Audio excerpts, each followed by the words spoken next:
Yo, what's good? Big Z here, and today I'm going to show you guys how to program drums for house music.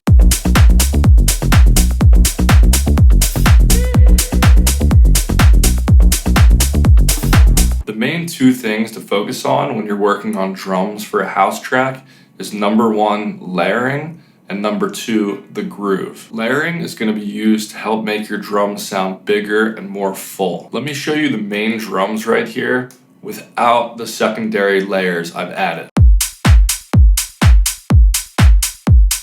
Now I'll add the main layers back in. I'll do a deeper dive on layering in a minute, but the second thing I mentioned was the groove. It's how you use percussion to drive the rhythm and the bounce of the beat, which I think is the most important part in a house track. So you just heard what the beat sounds like without the percussion. And here's what it sounds like with all the percussion added in.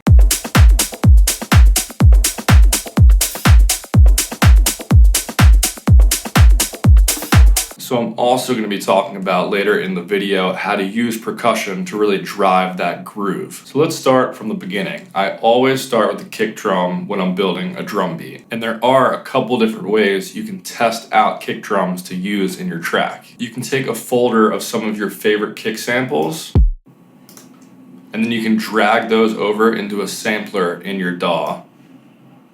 So now you can play those kicks on your keyboard. And I'll make a MIDI pattern. And now with the rest of your track playing, you can audition the different kicks.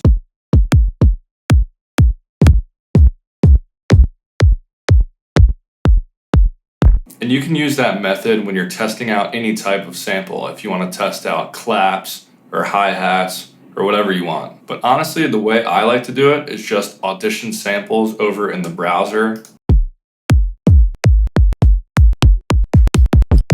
And then I'll just pick a couple of my favorites and just drag them right into the arrangement window here. And I know some of you probably like to use drum machine plugins like Ultrabeat to play all the drums on your keyboard and find whatever drum beat you want.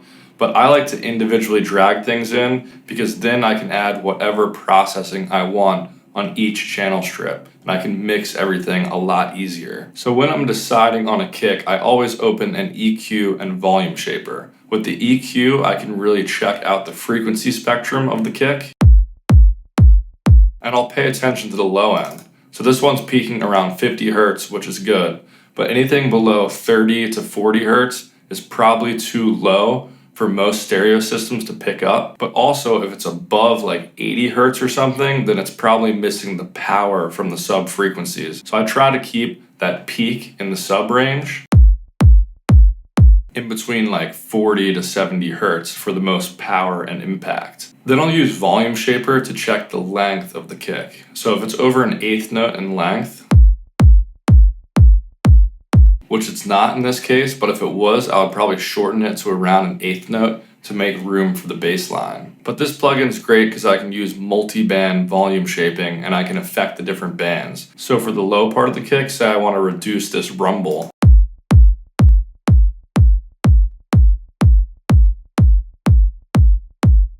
And then for the high end of the kick, I can make it really tight if I wanted to.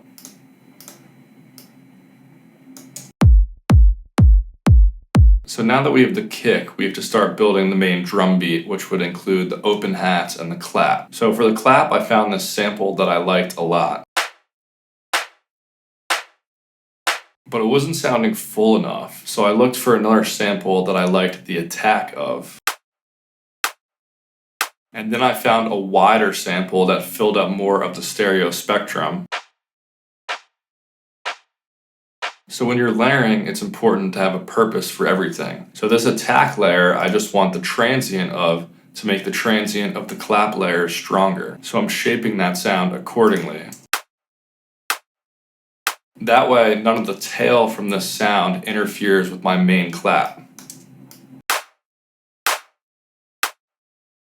And for the wide layer, I'm using this sample delay right here to push it to the sides of the mix, with one ear hearing it slightly before the other ear. Now you can hear the difference these two layers make. The same goes for the hats. I found this hat sample I liked a lot, but it was just right in the middle of the stereo field. So I brought in this hat, and I used micro shift to push it to the sides of the stereo spectrum. And I also EQ'd it just so it wouldn't interfere with any of the frequencies from the main hat. So that's just a subtle layer, but it adds a lot of width to the whole drum loop. But again, you only want to layer when it has a specific purpose. Like if I just threw in another random hi-hat layer,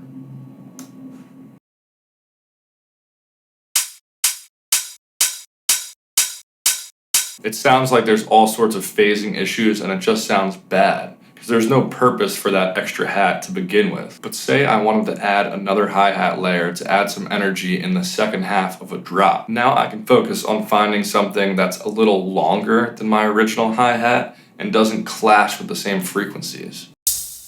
Let's try this layer. And let's try pushing into the sides of the mix with micro shift to put it in its own space. And we can also sidechain that.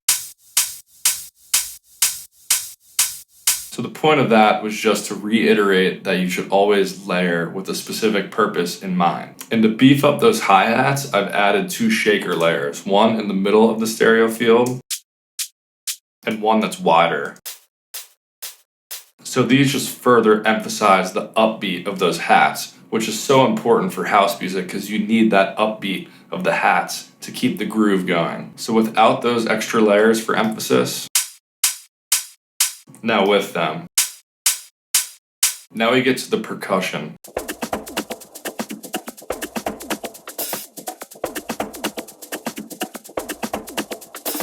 It's always easy to start with a 16th note shaker loop that plays the gaps in between those main open hat hits. But I'll show you a fun thing you can do to make this a lot more interesting. Take a folder that has a lot of random percussion hits in it and drag it into your sampler. Or you can go through that same folder and just individually drag in samples you want that sound cool to you if you want it a little more customized, which is what I've done here. So now that I can play these samples on my keyboard, I've drawn in a 16th note rhythm in the piano roll to be layered with that 16th note shaker loop.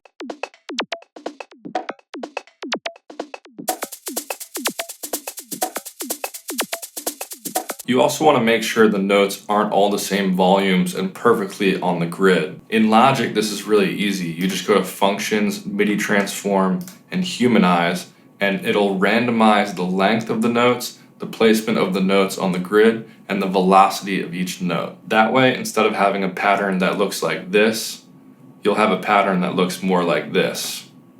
And that just helps the whole beat sound a little more natural and less quantized. So how many percussion layers you want to add really depends on what kind of track you're making.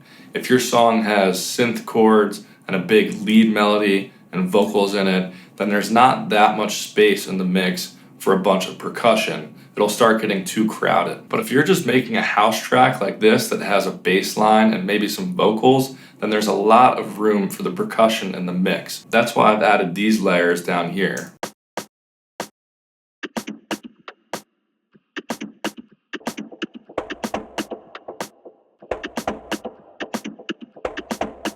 So that was all just from going through a ton of percussion loops in my sample library and picking out my favorite ones and trying them out. When it's all said and done, the most important part of drum programming is sample selection. If you're using bad sounding samples, then no drum loop is going to sound good. And I think there's 2 main ways to get better at sample selection. Number 1 is just to try as many samples as possible. Like if you're looking for a kick sample for your track, just try out 50 different kicks and pick whichever one you think sounds the best. If you're using that method, I can guarantee your track will end up sounding a lot better than if you just drag the first sample you see into your project. The second way, I think, to get better at sample selection is to drag your favorite tracks into projects in your DAW and try to recreate the drums from those tracks for practice. It's a great way to help you develop an ear to find what samples are high quality and which ones aren't. So anyway, I hope you guys enjoyed this video.